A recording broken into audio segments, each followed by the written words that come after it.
सबैलाई मण्डली परिवारलाई धन्यवाद। सम्पूर्ण लिडरसिप परिवार, सम्पूर्ण मेरो विचारमा इन्टरनेसनल रेस्टोरेसन चर्च जस्तो लाग्दैछ। मैले पास्टर बाबुलाई चर्चको नाम चाहिँ सोधिनँ र यहाँ सम्पूर्ण मण्डली परिवारलाई आजको आराधना सेवामा यहाँ सबैलाई जय मसी।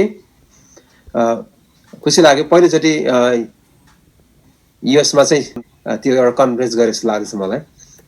ओके, र पहिलो चर्च होला हजुरको शनिबार सेवा हो र हाम्रो पनि आज बिहान आराधना सेवा, त्यसपछि अर्को सेवा गरेर यो मेरो तेस्रो सेवामा तपाईँहरूसँग सहभागी यो अवसर प्रभुले दिनुभयो। हामी टाढो भए तापनि जुमको माध्यमले हामी आम्ने सामने भएका छौँ। हामी परमेश्वरलाई हामी धन्यवाद चढाउँदछौँ र यो सबै अवसरको लागि पनि, र थ्याङ्क यू पास्टर मलाई यो मौका दिनुभएको लागि पनि, र तपाईँहरूसँग सङ्गति गर्न पाएकोमा म परमेश्वरलाई धन्यवाद टक्राउँदछु। अहिले नेपालको टाइम चाहिँ 10 बज्नु आँटेको छ रातिको, र यहाँ सबैलाई म परमेश्वर वचनमा स्वागत गर्न चाहन्छु। पास्टरले मलाई दिनुभएको विषय चाहिँ परमेश्वरको घनिष्ठतामा हिँड्नु भनेर उहाँले दिनुभएको छ। त्यसले त मेरो मनमा थुप्रो प्यासेजहरू खण्डहरू आइराखेको थियो, तर मैले चाहिँ तपाईँको बिचमा सबैभन्दा गाह्रो प्यासेज, मलाई पनि गाह्रो लाग्छ कोही बेला प्रचार गर्नु, तर मिठो पनि छ। त्यो चाहिँ श्रेष्ठ गीतको पुस्तकबाट म तपाईँहरूको बिचमा राख्न गइरहेको छु। तपाईँको बाइबल छ भने यहाँले म सँगसँगै श्रेष्ठ गीत पनि हुनेछ, 2 अध्यायबाट हामी हेर्नेछौँ। र यो कसरी हामी ख्रिस्टसँगको हाम्रो सम्बन्धको विषयलाई हामी जोड्नेछौँ, त्यो विषयमा म तपाईँसँग अहिले कुरा गर्नेछु। म पास्टरलाई अनुरोध गर्न चाहन्छु, यदि मलाई हजुरले को होस्ट बनाउनु भयो भने चाहिँ म तपाईँको अगाडि स्क्रिनबाट सेयर गर्दै आजको वचन तपाईँसँग राख्नेछु। ओके, तपाईँको बाइबल म विश्वास गर्छु सबैजना घरमा हुनुहुन्छ, तपाईँको अङ्ग्रेजी सक्नुहुन्छ, नेपाली हजुरले त्यो बाइबल हेर्न सक्नुहुनेछ। म चाहिँ नेपाल बाइबल सोसाइटीद्वारा संशोधित बाइबल अहिले म तपाईँको बिचमा म पढ्न गइराखेको छु। जसुकै भए तापनि हाम्रो केही शब्दहरू मात्रै तलमाथि छ र प्रायः सबै मिल्न जान्छ। ओके, के श्रेष्ठ गीत पढ्नुभन्दा अगाडि हाम्रो नेपाली बाइबलमा चाहिँ परिचय भनेर राखेको छ, अनि त्यो परिचयले चाहिँ अनि म जो तपाईँको लागि अहिले पढ्न गइरहेको छु। ओके, हामी 2 अध्यायलाई भन्दा अगाडि यो परिचयमा चाहिँ यसरी लेखेको छ, श्रेष्ठ गीत अथवा गीतहरूको गीत प्रेम गानहरूको त प्रेम गीतहरूको सङ्कलन हो। पुरुषले स्त्रीको निम्ति र स्त्रीले पुरुषको निम्ति गाएका गीतहरू। यहुदीहरूले यो गीतलाई परमेश्वर र उनको जनको बिचमा, इजरायलको उहाँको जन भनेको चाहिँ परमेश्वर यहोवा परमेश्वर र इजरायलको बिचको सम्बन्धको रूपमा चित्रण भनेका छन् अथवा चित्र भनेका छन्। त्यसै गरी क्रिस्चियनहरूले यसभित्र ख्रिस्ट येशू र मण्डलीको चित्र भेट्टाएका छन्। ओके, अहिले हामीले हेर्दाखेरि चाहिँ 3वटा श्रेष्ठ गीतलाई अनुवाद गर्ने एउटा तरिका छ, अनि त्यो 3वटा मापनद्वारा श्रेष्ठ गीतलाई हामी अनुवाद गर्ने गर्छौँ। अहिले माथि भनेको चाहिँ पुरुषले स्त्रीसँगको र स्त्रीले पुरुषसँग गाएका गीतहरू। यो त एउटा स्त्री र पुरुषको बिचको प्रेम पनि हो, जसलाई हामी सेलिब्रेसन इन्टरप्रिटेसन भन्छौँ। सेलिब्रेसन भनेको चाहिँ एउटा केटा र केटीको बिचको प्रेमको उत्सर्ग, एउटा उत्सव पनि हो। यसका जुन पात्रहरू छन् सलोमन र सलोमाइट, दुवै हिस्टोरिकल ऐतिहासिक पात्र भएको कारणले यो चाहिँ श्रेष्ठ गीत लेख्नुपर्ने एउटा रिजन चाहिँ के हो भन्दाखेरि चाहिँ हाम्रो संसारमा वैवाहिक जीवन चाहिँ भ्रष्ट भएर गइरहेको बेलामा, जसरी उत्पत्ति 2 अध्यायमा 1 र 2 अध्यायमा विवाहको जुन स्वरूप परमेश्वरले बनाउनु भयो त्यो चाहिँ भत्किँदै गएको परिदृश्यभित्र 3 अध्यायमा हामीलाई थाहा छ पाप प्रवेश भएपछि परिवारमा जुन प्रकारको समस्या आयो, विवाह हार्नताको विवाहहरूको प्रचलनहरू बढेर गयो। त्यो कारणले गर्दाखेरि पनि श्रेष्ठ गीत चाहिँ एउटा ख्रिस्टीय परिवारको विवाहले एउटा चित्र पनि हो। त्यसलाई हामी सेलिब्रेसन इन्टरप्रिटेसन पनि भन्छौँ। एउटा केटा र केटीको बिचको प्रेम र उनीको विवाह कसरी गर्नुपर्छ, कसरी विवाह पूर्व यौन सम्बन्ध राख्नु हुँदैन र कसरी उनीहरू प्युरिटीभित्र पवित्रतामा विवाह गर्नुपर्छ भन्ने हो। दोस्रो अनुवाद चाहिँ जसलाई हामी चाहिँ टाइपोलोजिकल इन्टरप्रिटेसन भन्छौँ। टाइपोलोजिकल भनेको चाहिँ जसरी अहिले हामीले हेर्दैछौँ ख्रिस्ट येशू र मण्डलीको प्रेम पनि यसले दर्शाउँछ भनेर। यसको श्रेष्ठ गीत क्यानोनिकल बुक भन्छौँ। बाइबलको 66 पुस्तकभित्र राख्नुपर्ने एउटा कारण चाहिँ यो एउटा क्रिस्चियनहरूको लागि विवाह कस्तो हुनुपर्छ भन्ने एउटा उदाहरण दिनको साथसाथै यो भित्र चाहिँ ख्रिस्ट येशू र मण्डलीको बिचको प्रेम छ। पौलले जब एफिसी 5 अध्यायमा लेख्दछन् पतिले आफ्नो पत्नीलाई प्रेम गर जसरी ख्रिस्टले मण्डलीलाई प्रेम गर्नुभयो। अनि त्यो विषयमा लेख्दा पौलले चाहिँ ख्रिस्टलाई चाहिँ दुलहाको रूपमा र मण्डलीलाई चाहिँ आत्मिक दुलहीको रूपमा पनि प्रस्तुत गरेका छन्। त्यो हिसाबले हामीले हेर्दै गर्दाखेरि चाहिँ हामीले ख्रिस्ट येशू र मण्डलीको प्रेम पनि देख्न सक्छौँ। साथसाथै पुरानो करारकाहरूले चाहिँ यस्तो भन्दाखेरि चाहिँ एलेगोरिकल भन्छौँ। पुरानो करारमा चाहिँ एउटा रूपकात्मक भनेको चाहिँ अथवा एउटा रूप एउटा एलेगोरिकल्ली एउटा चित्रात्मक अथवा रूपात्मक पनि भन्छौँ। त्यसको स्वरूप पनि देखाइएको छ, जसलाई चाहिँ हामी के भन्छौँ भन्दाखेरि चाहिँ परमेश्वर यहोवा परमेश्वर र इजरायलको बीचको सम्बन्ध पनि देखाइएको छ। तपाईँले बाइबलमा थुप्रो त्यो विषयमा देख्न सक्नुहुन्छ। इजिकेलको तपाईँले 16 अध्यायमा पढ्नुहुन्छ 32 पदमा चाहिँ इजरायल परमेश्वरले अथवा दुलही भनी पनि उहाँले सम्बोधन गर्नुभएको छ। यर्मिया 3 को 14 होस् अथवा होशे 2 अध्यायको 2 पद 16 पदमा हेर्नुभयो भने चाहिँ यस 54 अध्यायको 5 पदमा अनि 62 अध्यायको 5 पद तपाईँले पढ्नुभयो भने चाहिँ इजरायललाई चाहिँ परमेश्वरले चाहिँ आफ्नो दुलही भनिकन भन्नुहुन्छ अथवा आफ्नो पत्नीको रूपमा र परमेश्वरलाई एउटा पतिको रूपमा र इजरायललाई चाहिँ एउटा पत्नीको रूपमा पनि चित्रण गरिएको छ। खास त्यो त्यसलाई चाहिँ हामी एलेगोरिकल भन्छौँ। त्यो चाहिँ खालि एउटा चित्रात्मक पनि हो, एउटा चित्रणको रूपमा रूपात्मक रूप वर्णन गर्नको लागि चाहिँ एउटा बुझाउनको लागि भन्ने अर्थमा हो। ओके, यसकारण अहिले हामीले चाहिँ यो श्रेष्ठ गीतलाई मैले तपाईँले मेरो प्रवचन सुन्नु भएको होला, मैले श्रेष्ठ गीतको यो 2 अध्यायबाट चाहिँ एउटा पति पत्नीको विषयमा पनि बोलेको छु। तर आज यसैलाई चाहिँ हामीले यदि ख्रिस्ट र मण्डलीको सम्बन्धमा यदि हामीले बुझ्ने हो भने चाहिँ हामीले कसरी बुझ्नुपर्छ त्यो विषयमा म तपाईँको बिचमा राख्न गइरहेको छु।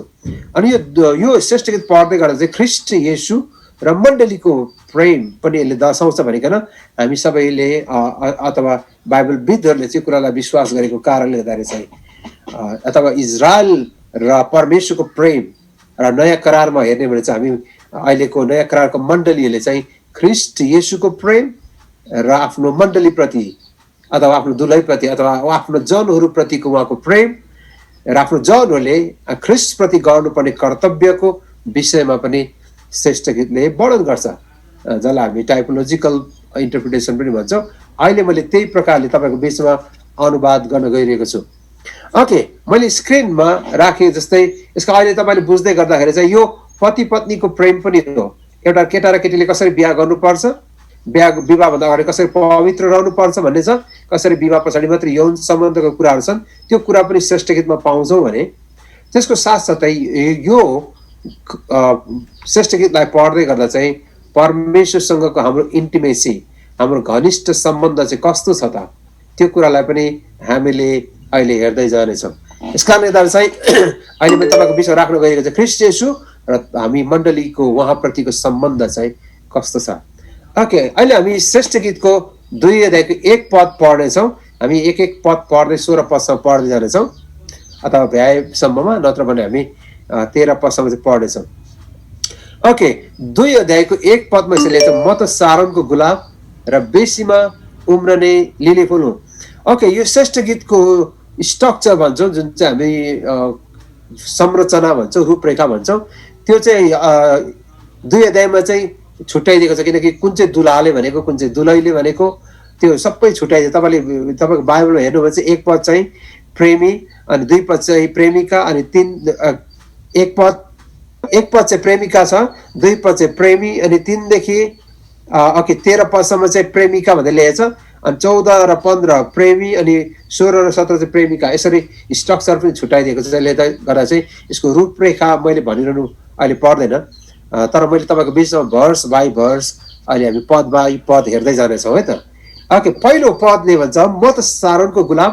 यो चाहिँ अब प्रेमिका त दुलहीले भन्दैछन्, म त सारोनको गुलाब र बेसीमा उम्रने लिली फुल हो। ओके, सारोन भन्ने चाहिँ यो ठाउँको नाम इजरायलमा सारोनको बेसी भनेर चाहिँ ओके सारोनको बेसी चाहिँ 1950 तिरको त्यो बेला इजरायलको ठाउँ हो, सारोनको बेसी भन्छ जसलाई। ओके, तपाईँलाई मैले याद गर्नु परेको चाहिँ सारोन भने चाहिँ तल भूमध्य सागर भन्छ, मेडिटेरियन सी छ तल चाहिँ, जो चाहिँ अहिले तपाईँले योनाको पुस्तक पढ्नु चाहिँ योप्पा भन्छौँ। अहिले त्यसलाई चाहिँ त्यो किनारा चाहिँ तेल अभिव भन्छ इजरायलमा, तेल अभिव सिटी छ त्यो चाहिँ। अनि त्यो सिटीको सबभन्दा अन्तिम तल गएर चाहिँ त्यसलाई चाहिँ योप्पा सहर पनि भन्छौँ, जहाँबाट योना जहाजमा चढेका थिए। त्यो चाहिँ मेडिटेरियन सी भन्छ, भूमध्य सागर पर्छ।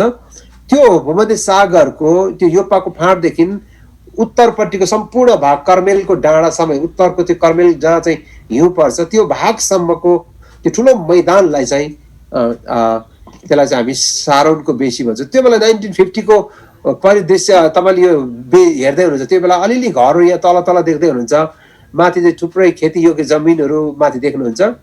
तर त्यो बेलाको इतिहासमा तपाईँले कल्पना गर्नुहुन्छ यो कहिले लेखे त श्रेष्ठ गीत? तपाईँहरू मेरो बाइबलमा त्यसको सम्पूर्ण कुरा त लेखेछ, तर धेरै वर्ष अगाडि सोलोमनको, दाउद पछाडि सोलोमन, लगभग लगभग 25 2700 वर्ष अगाडि लेखेको यस खण्ड। ओके, 1950 मा यस्तो थियो। अब अहिले आएर चाहिँ त्यो यो सारोनको बेसी चाहिँ यस्तो खालको छैन। अहिलेको सारोनको, अहिलेको तपाईँले तेल अभिव जो चाहिँ हेर्दै यो सहर, ओके, यो तपाईँको यो समुद्र चाहिँ मेडिटेरियन सी हो, यसको किनारमा यसलाई चाहिँ तेल अभिव सहर भन्छौँ। यसको तल पुछारमा यहाँको तल हेर्नु, यसलाई चाहिँ हामी योप्पा भन्छौँ, जहाँबाट चाहिँ यो जहाज चढेर तर्सिस गएका थिए। ओके, अहिलेको मोडर्न तपाईँले सारोनको बेसी त तपाईँले देख्नुहुन्न, पुरै सिटी भएर सहर भएर गयो। र म गएको सेप्टेम्बरमा म इजरायल गएको थिएँ त्यहाँ नेपालीमा, अनि मैले त्यो 36 तला माथिको बिल्डिङबाट, अग्लो बिल्डिङको टुप्पोबाट मैले यो खिचेको थिएँ। अनि अहिलेको सारोनको बेसी चाहिँ यसरी विकसित भूभाग भयो। अहिले त कङ्क्रिट छ होइन, गगनचुम्बी घरहरू मात्रै छन्। अब त्यो बेसी त्यो बेलाको त्यो मैदान छैन। अघि मैले तपाईँले 1950 को मैदान पनि अहिले भरिएर यस्तो भएर गयो। लास्ट 70 वर्षमा इजरायल कत्रो ड्रास्टिक चेन्ज भयो। कल्पना गर्नुहुन्छ यहाँको यो दृश्यबाट अहिले यो दृश्यमा बदलिनु भनेको 70 वर्षमा ठुलो चेन्जेस हो। यो मैदान, यो जहाँ लिली फुल र गुलाब फुल्ने मैदानहरू आज छैनन्, अनि पुरै कङ्क्रिट भएको छ। अब यो चाहिँ रातिको सहर इजरायल पनि एकदम विकसित भएर गयो होइन, धनीर भयो। यो यो यो बेसी अहिले छैन। त्यो ठुलो फाँट जहाँ चाहिँ लिली फुलहरूको बारेमा सलोमनले लेखेका छन्, त्यो भाग चाहिँ, त्यो ठाउँहरू चाहिँ अहिले छैन, कहीँ पनि छैन। ओके, उनले के भने भन्दाखेरि चाहिँ म त सारोनको गुलाब र बेसीमा उम्रिने लिली फुल हो। ओके, दुलैले त्यसो भन्दैछ। ओके, उनको पहिलो वर्णन तपाईँले हेर्नु चाहिँ 1 अध्यायको 5 मात्रै उनले के भनेको थिइन् भन्दा चाहिँ म श्यामवर्णकी सुन्दरी छु, यरुशलेमका छोरीहरू केदारका पाल जस्तै, कालो र सोलोमनको पर्दा जस्तै। म काली छु भनेर छक्क परेर नहेर, चर्को घामले मलाई काली बनाएको। मेरी आमाका छोराहरू मसित रिसाएकोले मलाई दागबरीको हेरचाह गर्ने बनाए, तर मैले आफ्नो दागबरीको चाहिँ व्यवस्था गरेको छु।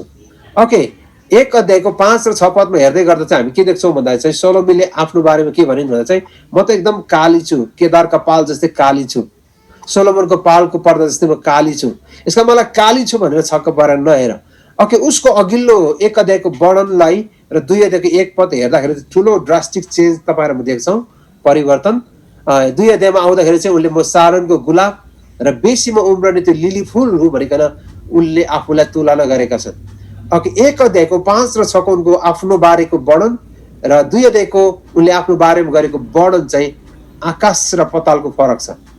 ओके, कसरी म केदारको पाल जस्तै काली छु भन्ने, सोलोमनको पालको पर्दा जस्तै म काली छु भन्ने स्त्रीले कसरी अचानक सारोनको गुलाबसँग, बेसीमा उम्रिने लिली फुलसँग उनले तुलना गर्न लागेकी छन्। इजरायलको त्यो बेलाको पृष्ठभूमि लगभग 48 वटा भन्दा बढी भेराइटिज लिली फुलहरू इजरायलमा पाउँछ भनिन्छ। एकदम प्रशस्त लिली फुल मैदानमा फुल्ने गर्छ। त्यो फुलसँग उनले तुलना गर्न लागेकी छन् आफैलाई। उनको जीवनमा एउटा ड्रास्टिक चेन्ज आएको छ, एउटा परिवर्तन आएको छ। अनि त्यो परिवर्तन चाहिँ कसरी आयो भन्दै गर्दाखेरि चाहिँ पहिलो कुरा हामीले हेर्नुपर्ने चाहिँ दुलाहाको प्रेमको कारणले, दुलाले गरेको प्रेम र प्रशंसाको कारणले। दुलाले 1 अध्यायको 9 र 10 मा यसरी भनेका छन्, हे मेरी प्यारी, मैले तिमीलाई फारोको रथकी राम्री घोडीसित तुलना गरेको छु। कानमा लगाउने लुर्कनले तिम्रा गाला र सुनको सिक्कीले सजिएको घाँटी कति राम्रा छन्। तपाईँले याद गर्नुभयो, मेरो बिलभेड, माई बिलभेड, माई डियर, तिमी अत्यन्तै सुन्दरी छौ।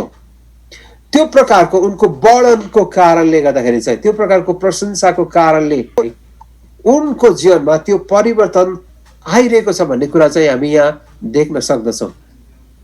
ओके, दुलाहाको प्रेमले गर्दाखेरि, दुलाहाको प्रशंसा, दुलाले गरेको प्रशंसा र दुलाहाले देखाएको प्रेम र वास्ताको कारणले गर्दाखेरि चाहिँ दुलहीको जीवनमा एउटा नयाँ दृष्टिकोणहरू आफ्नो बारेमा, अघिसम्म म काली छु भन्ने, पर्दा जस्तै काली छु भन्नेले अहिले चाहिँ सारोनको बेसीमा उम्रेको गुलाब र लिली फुलसँग उनले तुलना गर्न लागेकी छन्। त्यसको त्यो परिवर्तनको खास कारण चाहिँ दुलहाको प्रेम र वास्ताको कारणले गर्दा हो। ओके, कालो कुराले चाहिँ उनको अघिल्लो जीवन चाहिँ पापमय जीवनले भरिको एउटा जीवनलाई वर्णन गरेको छ। मण्डली र ख्रिस्टको सम्बन्धलाई अहिले हेर्ने भने चाहिँ हामी ख्रिस्टदेखि बाहिर हुँदाखेरि हाम्रो पापमय स्वभावमा हामी जिरहेका मानिसहरू थियौँ। यसकारण पावलले एफिसीको मण्डलीले भन्छन् तिमीहरू एकचोटि अन्धकारमा थियो, कलसीमा त्यो कुरा ल्याएछन्, तर उहाँले तिमीलाई गजबको ज्योतिमा ल्याउनु भयो। पत्रुसमा त्यही कुरा ल्याएछ, उहाँले हामीलाई अन्धकारबाट ज्योतिमा सार्नु भयो र मृत्युबाट उहाँले हामीलाई जीवनमा सार्नु भयो। हाम्रो पापमय जीवनबाट उहाँले हामीलाई निकालेर उहाँले आफ्नो धार्मिकतामा हामीलाई ल्याउनुहुन्छ। अरे परमेश्वरले हामीलाई जुन दृष्टिकोणले अहिले हेर्नुहुन्छ, जुन प्रकारले हामीलाई बुझ्नुहुन्छ र हामीले जुन प्रकारले आफूलाई बुझ्नु पर्ने त्यो दृष्टिकोणहरू चाहिँ परिवर्तन भएका छन्। यसका प्रियहरू, पत्रुसमा गएर हामी त राजकीय पुजारीगिरी पवित्र जातिहरू उहाँको आफ्नै निजी प्रजाहरू भएका छौँ। पत्रुसले त्यो विषयमा हामी को हौ त भनिकन वर्णन गर्दै गर्छ, हामी चाहिँ राजकीय पुजारीगिरी पवित्र जातिहरू हो। हाम्रो पहिचान चाहिँ परिवर्तन भएर गएको छ।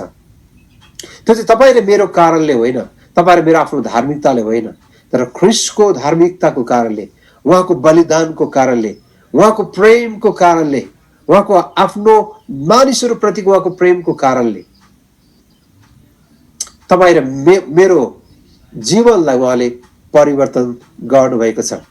यसका प्रियहरू, अब हामीले जसरी आफूलाई हेर्नु पर्ने हो, जसरी हामीले तपाईँ र मैले आफूलाई बुझ्नु पर्ने हो, त्यो दृष्टिकोणहरू चाहिँ हामीले बदल्नुपर्छ।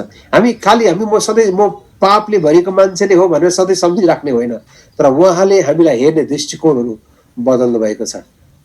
यसका प्रियहरू, अब हामीले चाहिँ क्रिस्चियन जीवन जुन प्रकारले जिउनु पर्छ, अब हामीले त्यो पुरानै प्रकारको जीवन, एउटा नीच जीवन होइन, तर एउटा उत्कृष्ट जीवन, हामीले आफूलाई देख्ने दृष्टिकोणहरूलाई हामीले बदल्नुपर्छ। चाइनिज भाषामा चाहिँ यो जुन परमेश्वरले जुन धार्मिकता हामीलाई दिनुभयो भन्ने छ, त्यो राइचियसनेस भन्ने चाहिँ, जुन धार्मिकता भन्ने चाहिँ, धर्मी भन्ने जुन शब्द छ, ही डिक्लेयर्स अस राइचियस, उहाँले हामीलाई धर्मी भनी घोषणा गर्नु। धर्मीपन चाहिँ, त्यो धार्मिकता चाहिँ चाइनिज भाषामा चाहिँ कसरी बुझिन्छ भन्दाखेरि चाहिँ, जब परमेश्वरले पिताले स्वर्गबाट हेर्नुहुन्छ आफ्नो जनलाई, त्यो बेला चाहिँ उहाँले चाहिँ आफ्नो पुत्र कलवरीमा मारिनु भएको आफ्नो पुत्रद्वारा उहाँले मानिसहरूलाई हेर्नुहुन्छ। जब उहाँले पुत्रद्वारा हेर्नुहुन्छ, उहाँले सबै मानिसलाई धर्मी देख्नुहुन्छ। अनि त्यसलाई चाहिँ चाइनिजहरूले चाहिँ धार्मिकता भनिकन बुझ्दछन्। यसका प्रियहरू, तपाईँ र मेरो स्टाटस, तपाईँ र मेरो आइडेन्टिटी चाहिँ चेन्ज भएको छ, परिवर्तन भएको छ। एपिसीको तपाईँले 1 अध्यायदेखि नै पढ्नुभयोमा चाहिँ ख्रिस्टमा हामीलाई सबै आशीर्वाद दिनुभएको छ। अनि हाम्रो आइडेन्टिटी चाहिँ अब नयाँ पहिचानको बारेमा पावलले एफिससको मण्डलीलाई लेख्दछन्। हामी चाहिँ धर्मपुत्र भएका छौँ, उहाँको रगतले हामी धोइएका छौँ, तिमीहरू उहाँको उत्तराधिकार भएका छौ, उहाँको सन्तान तिमीहरू भएका छौ, पवित्र आत्माले तिमीलाई छाप लगाउनु भएको छ। 2 अध्यायमा 6 पदमा तिमीहरू स्वर्गीय स्थानमा ख्रिस्टसँगै बसालिएका छौ। अनि हाम्रो नयाँ आइडेन्टिटी, नयाँ पहिचान त्यहाँ पावलले लेख्दछ। त्यो चाहिँ के हो भन्दाखेरि चाहिँ एफिसीको 1 अध्यायमा पावलले भन्छ, यो चाहिँ हाम्रो कारणले होइन, तर परमेश्वरको प्रेमको कारणले, because of his great mercy and his love, उहाँको प्रेमको कारणले तपाईँ मेरो आइडेन्टिटी चाहिँ, हाम्रो पहिचान चाहिँ फरक भएर गएको छ। यसको प्रियहरू, जब तपाईँ र मैले आफूलाई हेर्दछौँ, ख्रिस्टलाई पाउनुभन्दा अगाडि हाम्रो जीवन चाहिँ पापले भरिको जीवन नै थियो। त्यो केदारको पाल जस्तै हाम्रो पापमय जीवनहरू, हाम्रो जीवन सुन्दर थिएन। र जब ख्रिस्टले आफ्नो प्रेमद्वारा, आफ्नो बलिदानद्वारा हामीलाई किन्नुभयो, हाम्रो जीवन र हाम्रो आइडेन्टिटी पनि परिवर्तन भएर गयो। यसकारण जब तपाईँ र मैले आफूलाई आज हेर्छौँ, ख्रिस्टको धार्मिकता हामीमा भएको कारणले गर्दा छ। यसको तपाईँले एफिसीको 6 अध्यायमा हेरेर चाहिँ पावलले आत्मिक हातहतियारको बारेमा लेख्दै गर्दा चाहिँ मुक्तिको टोप भनेको त्यो के हो? हाम्रो मुक्तिको टोप भनेको चाहिँ शिरमा, हाम्रो मनमा चाहिँ हामीले यो कुरा बुझ्नुपर्छ अरे कि चाहिँ हामी चाहिँ मुक्ति पाएको। धार्मिकताको छाती पाता भनेको त्यही नै हो। हाम्रो मनमा यो कुरा याद गर्नुपर्छ कि उहाँको धार्मिकताले म धर्मी ठहरेको छु भन्ने कुरालाई मैले दाबी गर्नुपर्छ। विश्वासको ढाल, मैले त्यो विश्वास गर्नुपर्छ आफ्नो जीवनमा कि म चाहिँ ख्रिस्टद्वारा धर्मी ठहरिएको छु, म चाहिँ येशू ख्रिस्टद्वारा मुक्ति पाएको मानिस हो। त्यो कुरालाई चाहिँ हामीले हाम्रो जीवनलाई सुरक्षित राख्ने कुरा चाहिँ यही नै हो। ओके, दुलहीको जीवनमा उनको दृष्टिकोणहरू बदलेको एउटा कारण चाहिँ दुलहाको प्रेमको कारणले हो, अथवा आफ्नो दुलहाले गरेको प्रेमको कारणले। अनि आज ख्रिस्ट जो हाम्रो आत्मिक दुलहा हुनुहुन्छ, उहाँको प्रेमले गर्दाखेरि तपाईँ र मेरो जीवन परिवर्तन भएर गएको छ। तपाईँले पछि 5 अध्यायमा हेर्नुमा चाहिँ पति आफ्नो पत्नीलाई प्रेम गर जसरी ख्रिस्टले मण्डलीलाई प्रेम गर्नुभयो। कसरी प्रेम गर्नुभयो?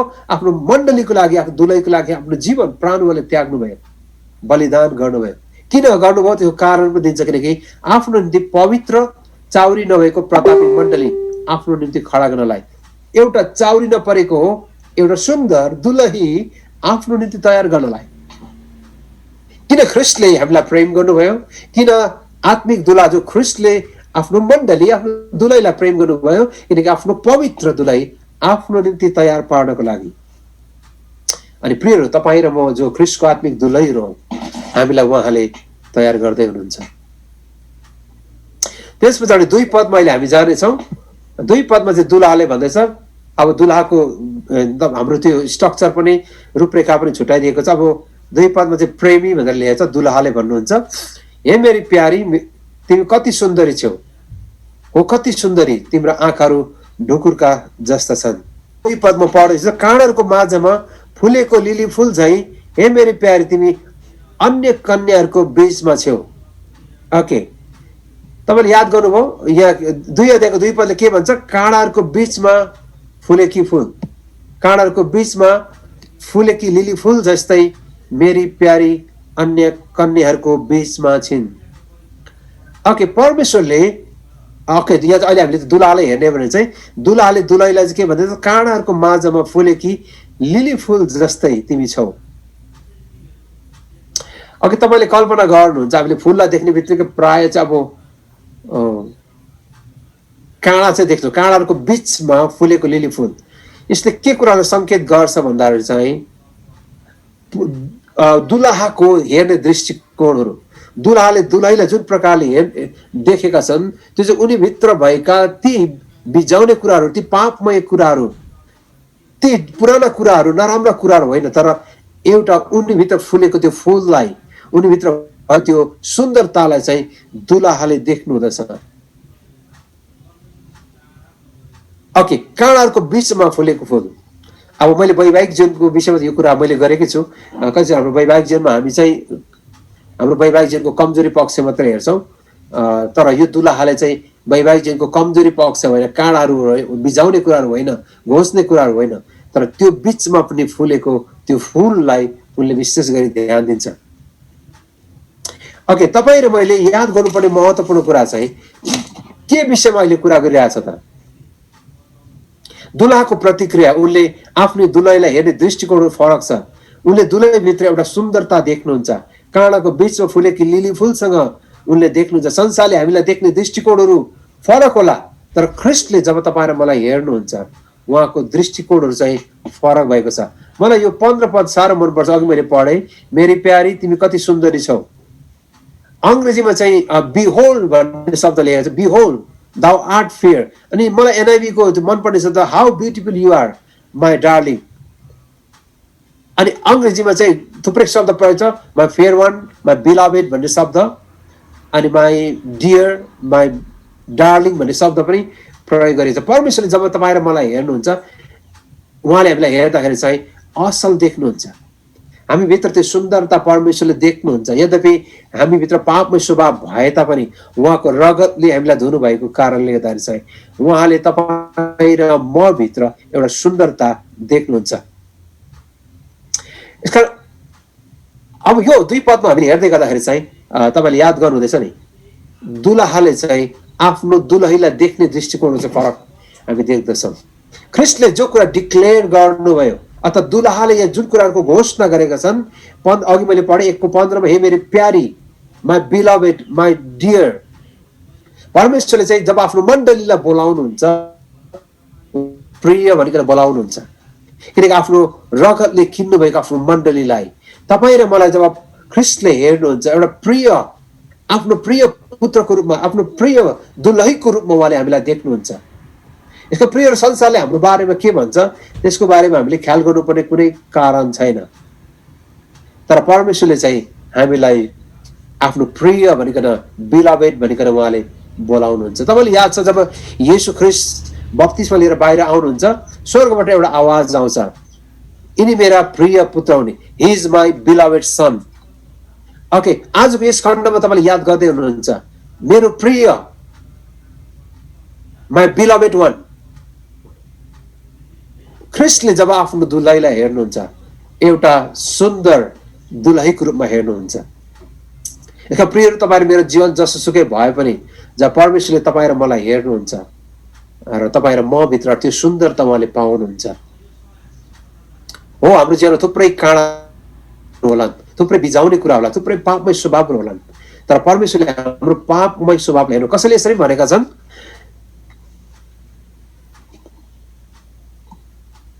शैतानलाई चाहिँ हाम्रो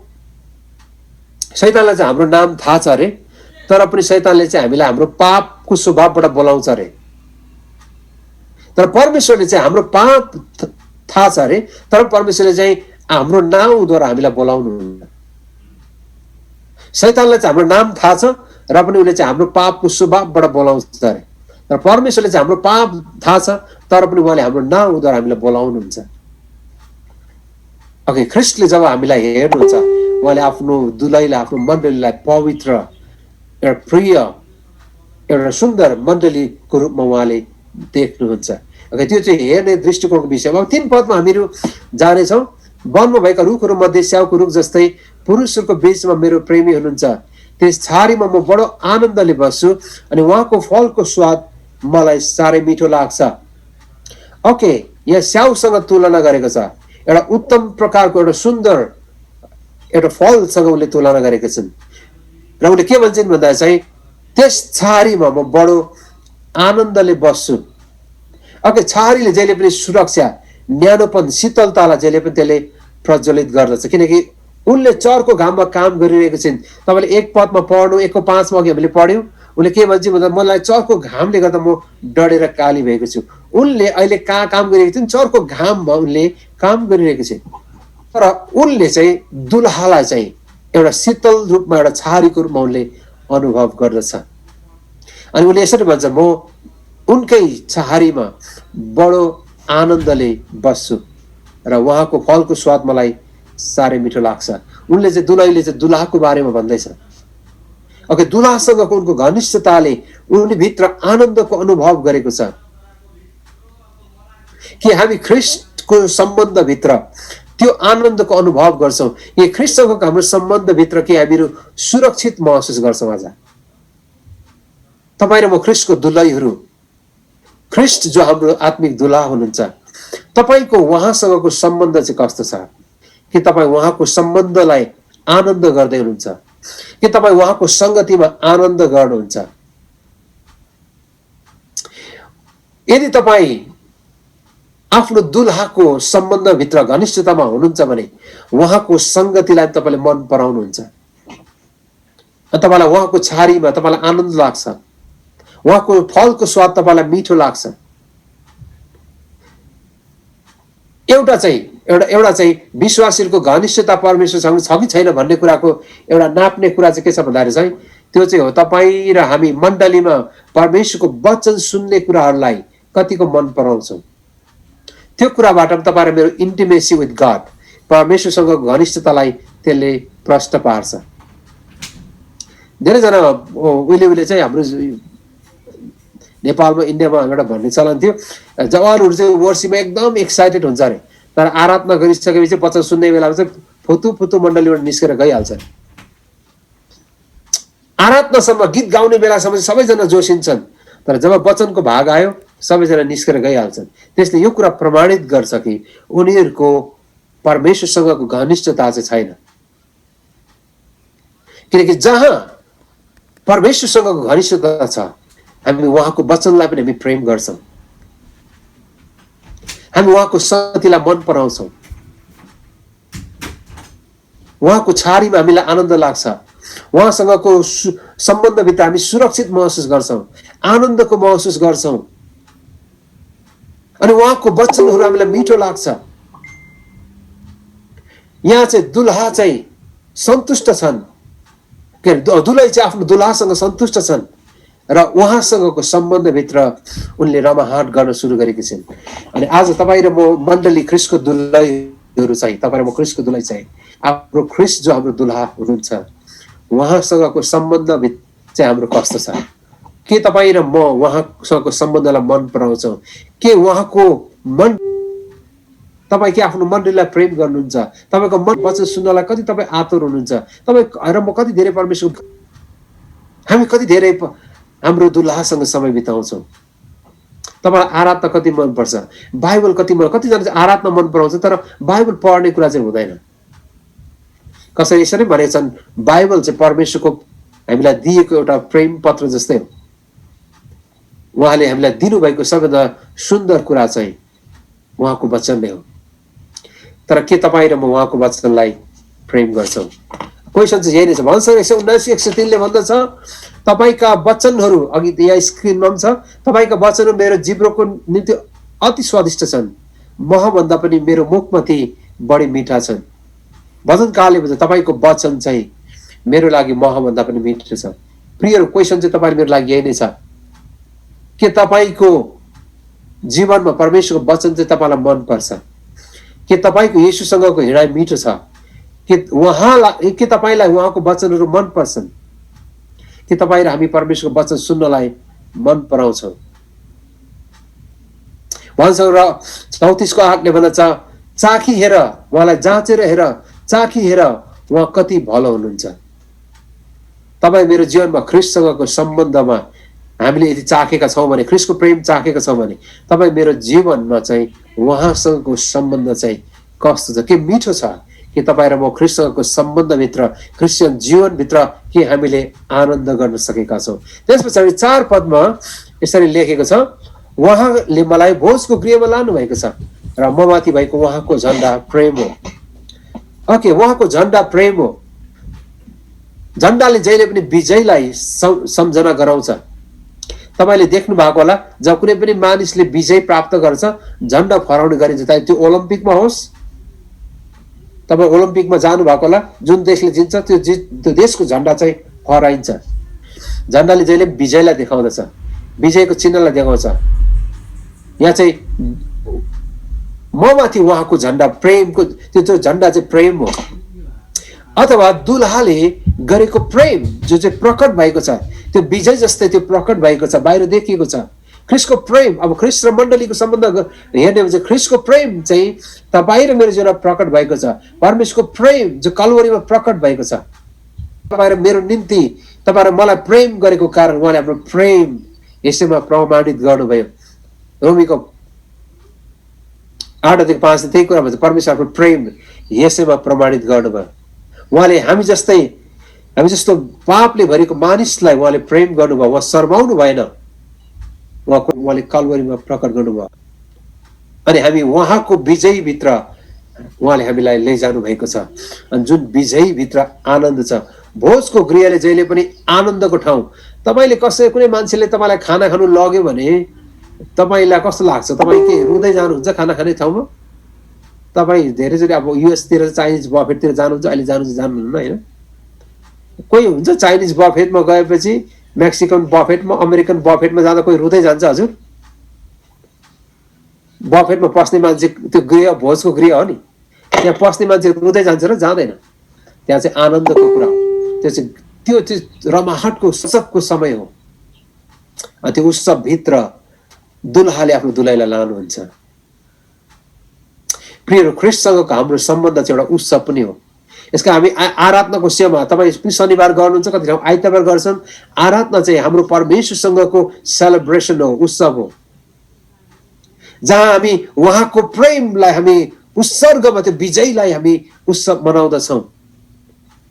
त्यो झन्डा त्यो प्रेम हो, झन्डा त्यो विजयको चिन्ह हो। ख्रिस्टको प्रेम संसारको बीचमा हामीलाई एउटा प्रकट हुने एउटा प्रेम जो विजयको एउटा चिन्ह पनि हो। हामीले ख्रिस्टको प्रेमको विजयलाई उत्सव मनाउनको लागि परमेश्वरले तपाईँ र मलाई त्यो गृहमा पनि ल्याउनु भएको छ। प्रिय तपाईँ र यशायाको 25:6-7 सर्वशक्तिमान परमप्रभुले यसै पर्वतमा सारा मानिसको निम्ति मिठा थोकहरू चिपिएका दागमा असल चाहिँ स्वादिष्ट असल मध्यको भोज लाउनु हुनेछ र उहाँले यही पर्वत सारा मानिसलाई ढाक्ने वस्त्र सारा जातिलाई छोप्ने तन्न हटाइदिनु हुनेछ। उहाँले मृत्युलाई सदाको निम्ति निल्नु हुनेछ। परमेश्वरले सबैको अनुहारबाट आँसु पुछि वाक्यमा गएर तपाईँले पढ्नु पाउनुहुन्छ 21 अध्यायमा होइन। उहाँले हाम्रो सबै आँसु पुछिदिनु हुनेछ किनकि भोजको गृहमा आँसु हुने छैन, त्यहाँ चाहिँ आनन्द हुनेछ। प्रियहरू, परमेश्वरले हाम्रो आँसुलाई चाहिँ हाम्रो रोदनलाई चाहिँ उहाँले नाचमा परिवर्तन गर्नुभएको छ।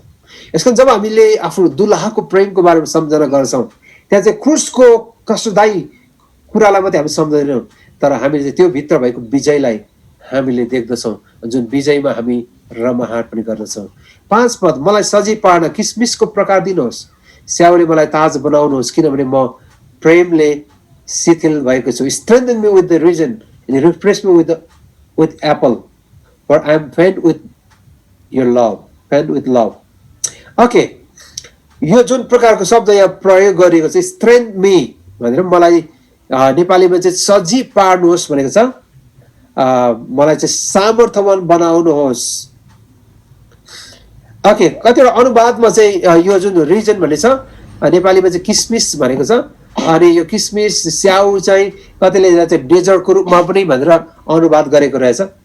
डेजर्टले तपाईँ त्यो डेजर्टले चाहिँ मलाई ताजा बनाउनुहोस्। अनि कति ठाउँ चाहिँ यसलाई चाहिँ कति अनुवादहरूमा चाहिँ त्यसलाई चाहिँ सन्डे आइतबारको दिनसँग तुलना गरेको छ, जसलाई चाहिँ आराम गर्ने दिन, जुन दिन चाहिँ मानिसहरू आरामको दिन चाहिँ आनन्द गर्छन्, रमाहाट गर्छन्, खानपिन गर्छन्, आफन्तहरूसँग घनिष्ठसँग आफ्नो परिवारसँग, किन साताभरि उनीहरू काम गर्छन्, तर सन्डेमा चाहिँ उनीहरू आनन्द गर्छन्। त्यो अर्थमा पनि अनुवाद गरिएको छ कति। तर ताजा हुने एउटा समय तपाईँले याद गर्नु, रिफ्रेस भन्ने शब्द छ, refresh me with an apple. Okay, refresh me अथवा त्यो ताजा हुने समय, किनकि साप्ताहिक कामहरू भइरहेको छ अनि सन्डे चाहिँ आराम गर्ने र ताजा हुने परिवारसँगको एउटा घनिष्ठता समयलाई त्यसले जनाउँदछ। ओके, अब हामीले यहाँ बुझ्नुपर्ने कुरा के छ भन्दाखेरि चाहिँ दुल्हासँग, दुल्हाले चाहिँ उनलाई चाहिँ दुल्हासँगको उनको सम्बन्ध भित्र चाहिँ उनी ताजा भएकी छिन् र उनले चाहिँ सामर्थ्य पाएकी छ। स्ट्रेन्थन मी भनेको छ, मलाई सामर्थ्य, उनले चाहिँ सम्बन्धभित्र दुल्हासँगको उनको उनले सामर्थ्यको अनुभव गरेकी छिन् अनि त्यो उनको जिन्दगीको उनको चाहना पनि हो, उनको इच्छा पनि हो। ओके, रिफ्रेश मी नेपालीमा चाहिँ ताजा बनाउनुहोस् भने चाहिँ नेपालीमा लेखेको छ, अङ्ग्रेजीमा रिफ्रेश मी भने चाहिँ मलाई ताजा बनाउनुहोस्। किन भन्दा चाहिँ म तपाईँको प्रेम मैले पाइन भने चाहिँ म चाहिँ के हुनेछु अरे त, म चाहिँ शिथिल हुनेछु, प्रेम बिना चाहिँ शिथिल छु। ओके, दुल्हाको प्रेम नपाउँदा चाहिँ उनी बिरामी जस्तै भएकी छिन्, अस्वस्थ भएकी छिन् अनि त्यो कुराको निम्ति उनी गहिरो चाहना राख्छिन्। किन उनको दुल्हासँगको त्यस्तो गहिरो इच्छा छ? किनभने दुल्हाले गरेको प्रेमको कारणले, दुल्हाको वास्ताको कारणले। ख्रिस्ट र मण्डलीको सम्बन्धमा हामीले कुरा गर्दै गर्दा चाहिँ ख्रिस्टले जुन प्रेम गर्नुभयो त्यो प्रेमको कारणले गर्दा चाहिँ हामीले सामर्थ्य मात्रै पाएका छैनौँ, हामी ताजा पनि, हामी परमेश्वरको घनिष्ठतामा हिँड्छौँ, त्यति नै will be refresh by his love. अनि यो दुलहीको चाहिँ गहिरो इच्छा छ आफ्नो दुलासँग हुने। नदेख्दाखेरि उनले भन्छ म त बिरामी जस्तै हुन्छु। कतिवटा बाइबल चाहिँ लभ सिक पनि भनेको रहेछ, प्रेमको बिरामी।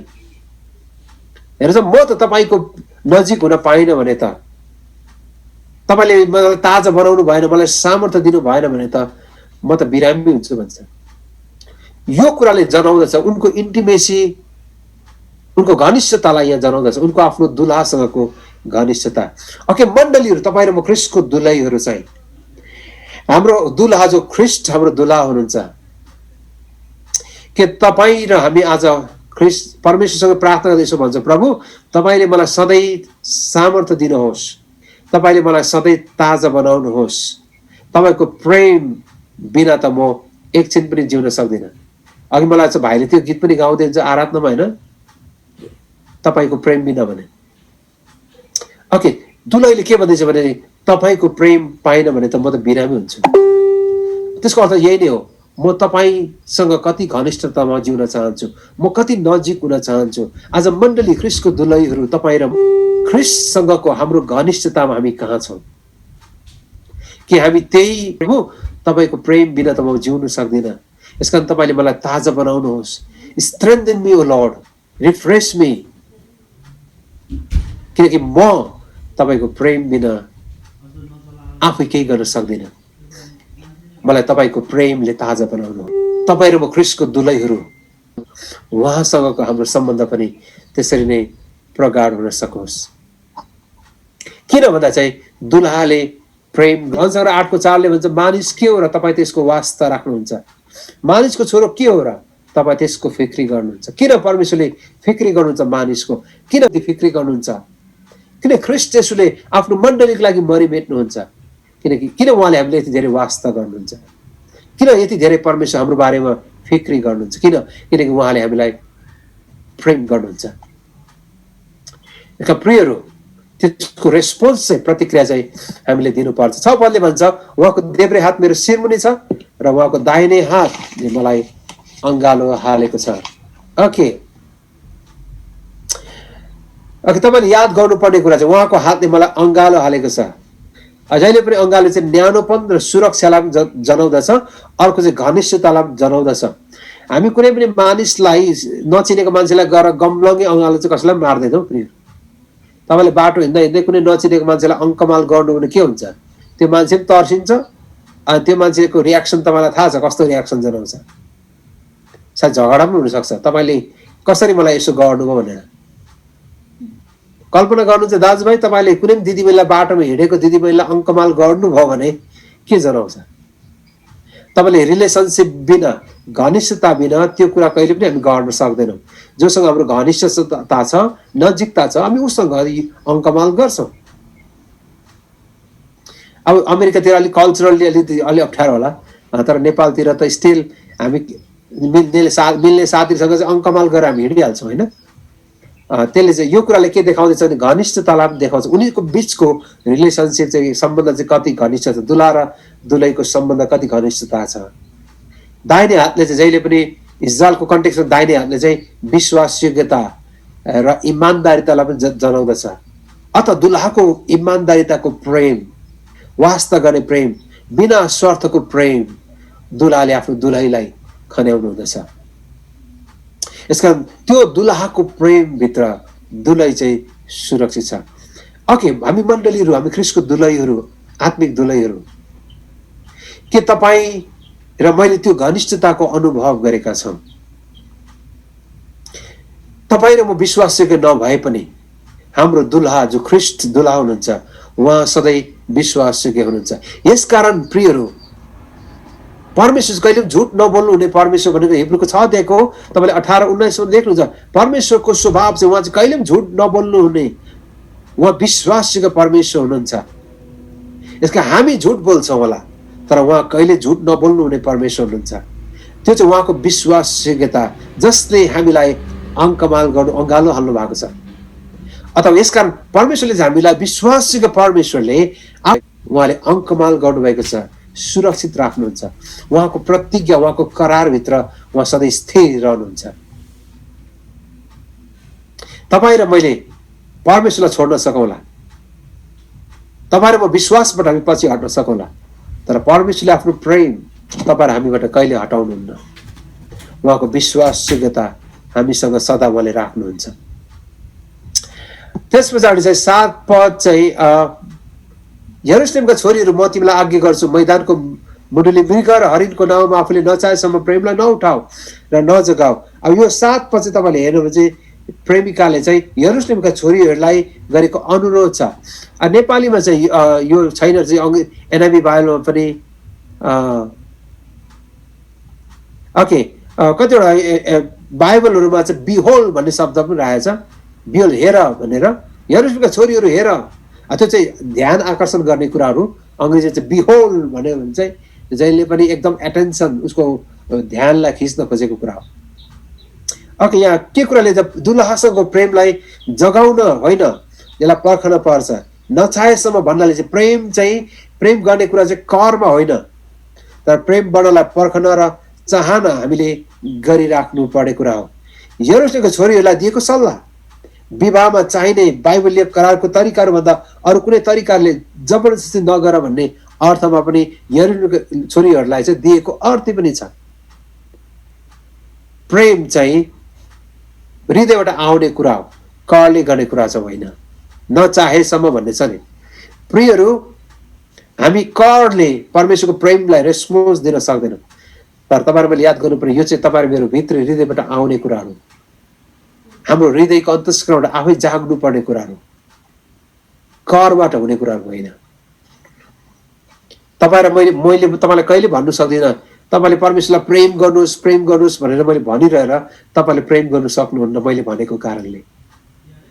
जबसम्म तपाईँ भित्र त्यो प्रेम जाग्दैन, जबसम्म त्यो प्रेम तपाईँ भित्र आउँदैन, मैले भनेर तपाईँले कसैलाई प्रेम गर्न सक्नुहुन्न। हाम्रो एकजना चर्चको भाइहरू छन्, त्यो बहिनीसँग चाहिँ माया नगर न हौ, त्यो बहिनीसँग चाहिँ त्यस्तो सम्बन्ध नराख न हौ, यत्रो बहिनी छ कि हाम्रो चर्चभित्र यत्रो बहिनी छ, बहिनीसँग प्रेम गर न, उसँग बिहा गर न भन्यो। हाम्रो भाइले भन्दैन, उनले भन्छ मेरो मन नै त छैन हाम्रो चर्चको बहिनीसँग, मलाई प्रेम गर्नै मन लाग्दैन भन्छ। हो, हामीले त यो बहिनी यसरी राम्री छ भनेर देखाए पनि उसले माया गर्नु सक्दैन, किन उसको प्रेम चाहिँ अर्कैतिर छ। प्रेमलाई हामीले जबरजस्ती गर्न सकिँदैन, बुझ्नुभयो भएन? कति हामी पास्टरले भन्छौँ नि भाइ यो बहिनी चाहिँ एकदम राम्री हुनुहुन्छ, उसँग बिहा गर, तिम्रो भविष्य राम्रो हुन्छ भने पनि भाइले सुन्दैन। किन सुन्दैन भने त्यो प्रेम चाहिँ हामीले भनेर जगाउने कुराहरू होइन, त्यो प्रेम चाहिँ हृदयबाट आउने कुरा हो।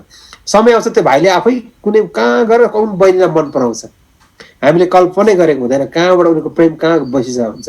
त्यो प्रेम चाहिँ जाग्ने कुरा, आफै जाग्ने कुरा हो।